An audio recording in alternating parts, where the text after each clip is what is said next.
22 June 2024 Kallakurichi மாவட்டத்துல கள்ளச்சாராயம் குடிச்சு 68 பேர் இறந்து போனாங்க.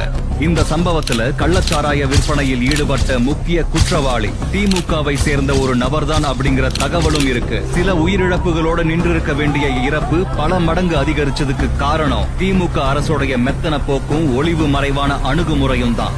ஒரு ஆண்டுக்கு முன்னாடியே சரியா 15 மே 2023 அன்னைக்கு மரக்காணம் பகுதியில கள்ளச்சாராயம் குடிச்ச 22 பேர் உயிரிழந்தாங்க.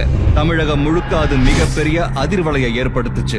கள்ளக்குறிச்சி மரணங்களை சிபிஐ எடுத்து விசாரிக்கணும்னு உயர் நீதிமன்றத்தை அணுகுனப்போ திமுக உச்ச நீதிமன்றத்துக்கே போய் அதை சிபிஐ விசாரிக்க கூடாதுன்னு தடுத்தாங்க. இந்த அக்கறைய ஏற்கனவே ஒரு முறை பெரும் அசம்பாவிதம் நடந்தப்போ காட்டியிருந்தா இந்த பெரும் உயிர் இழப்புகளை தவிர்த்திருக்கலாம். திமுக இதை செய்ய தவறுனதோட விளைவு இன்னைக்கு எவ்வளவு மரணங்கள்.